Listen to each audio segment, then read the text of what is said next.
Comment dépasser la peur du regard des autres? La peur du regard des autres est l'une des craintes les plus universelles et paralysantes qui soient. Elle nous pousse parfois à nous censurer, à adopter des comportements qui ne nous ressemblent pas. Mais d'où vient cette peur si profondément ancrée en nous? Et surtout, comment s'en libérer pour retrouver une authenticité et une liberté véritable?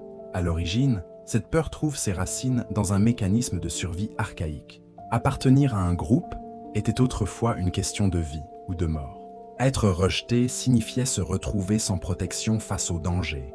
Si aujourd'hui les enjeux sont moins vitaux, notre cerveau limbique réagit toujours avec la même intensité à la menace d'exclusion sociale. Comprendre cela, c'est déjà commencer à relativiser l'emprise de cette peur.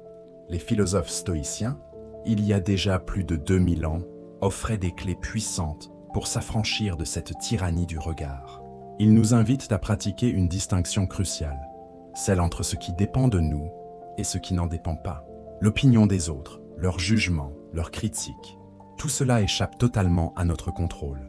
En revanche, ce qui dépend de nous, c'est notre propre jugement, nos valeurs, nos actions et notre effort pour rester fidèles à nous-mêmes. Cultiver cette forme de détachement ne signifie pas devenir indifférent ou méprisant. Il s'agit plutôt de reconnaître que le regard d'autrui est souvent bien plus fugace et moins important que nous ne l'imaginons.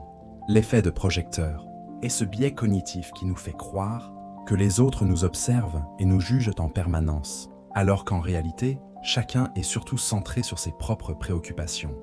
Passer de la théorie à la pratique demande un entraînement progressif. Commencez par des petits actes d'affirmation discrets. Osez exprimer une opinion minoritaire dans une conversation, porter une tenue qui vous plaît vraiment, dire non à une invitation sans vous justifier outre mesure. Chaque petit pas, chaque fois que vous survivez à la peur anticipatoire, renforce votre confiance et désamorce l'anxiété. En parallèle, développez votre estime personnelle en vous concentrant sur vos forces, vos valeurs et vos réussites, aussi modestes soient-elles. Entourez-vous de personnes bienveillantes, qui vous apprécient pour qui vous êtes vraiment, et non pour le masque que vous pourriez porter. Rappelez-vous enfin qu'une personne qui juge durement est souvent une personne qui lutte elle-même avec ses propres insécurités. Se libérer du regard des autres est un chemin vers une plus grande intégrité. Ce n'est pas un processus linéaire, mais une pratique quotidienne qui consiste à choisir, encore et encore, la fidélité à soi-même plutôt que la validation extérieure. Petit à petit, vous découvrirez que la liberté qui en découle est l'une des plus belles récompenses qui soit.